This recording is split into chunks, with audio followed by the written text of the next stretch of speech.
കോലമാകെ മാറി മാറി ലോകം ഇന്നാകെ നേരറിയാതെ. ദോശക്കല്ല് ചാക്കോ എന്നതാണ് എൻ്റെ ക്യാരക്ടർ. അതിൽ ഈ ദോശക്കല്ല് ചാക്കോ പാടുന്ന ഒരു പാട്ടും വയലാർ സത്യചന്ദ്രവർമ്മ സാർ എഴുതിയ ഒരു പാട്ടാണ്. അജയ് ഓച്ചിറയാണ് എൻ്റെ സംഗീതം. ആ പാട്ടിൽ പറയുന്നത്,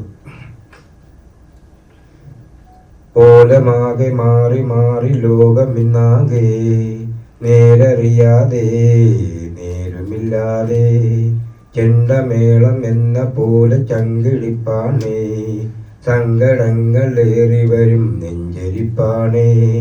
അതെ, നമ്മുടെ നെഞ്ചിൽ ഒരുപാട് തറയ്ക്കുന്ന ഒരു കഥ, ഒരു സിനിമ, വളരെ ആർദ്രമായ ഒരു കുടുംബകഥ കാലം പറഞ്ഞ കഥയിലുണ്ട്. അത് സിനിമ കണ്ടു തന്നെ മനസ്സിലാക്കണം. എന്തായിരുന്നാലും സിനിമാ പ്രേമികൾക്ക്, പ്രേക്ഷകർക്ക്, മലയാള സിനിമയ്ക്ക് വളരെ നല്ലൊരു മുതൽക്കൂട്ടായ ഒരു സിനിമ തന്നെയാണ് കാലം പറഞ്ഞ കഥ, സിറ്റി ട്രാഫിക് എന്നുള്ളതിന് യാതൊരു സംശയവും വേണ്ട. ഈ സിനിമ വിജയിപ്പിക്കാൻ ഞങ്ങളോടൊപ്പം തന്നെ നിങ്ങളും ഞങ്ങൾക്ക് സഹകരണം നൽകണം. എല്ലാവരുടെയും സഹകരണങ്ങളും സഹായങ്ങളും പ്രതീക്ഷിക്കുക. ഓക്കെ.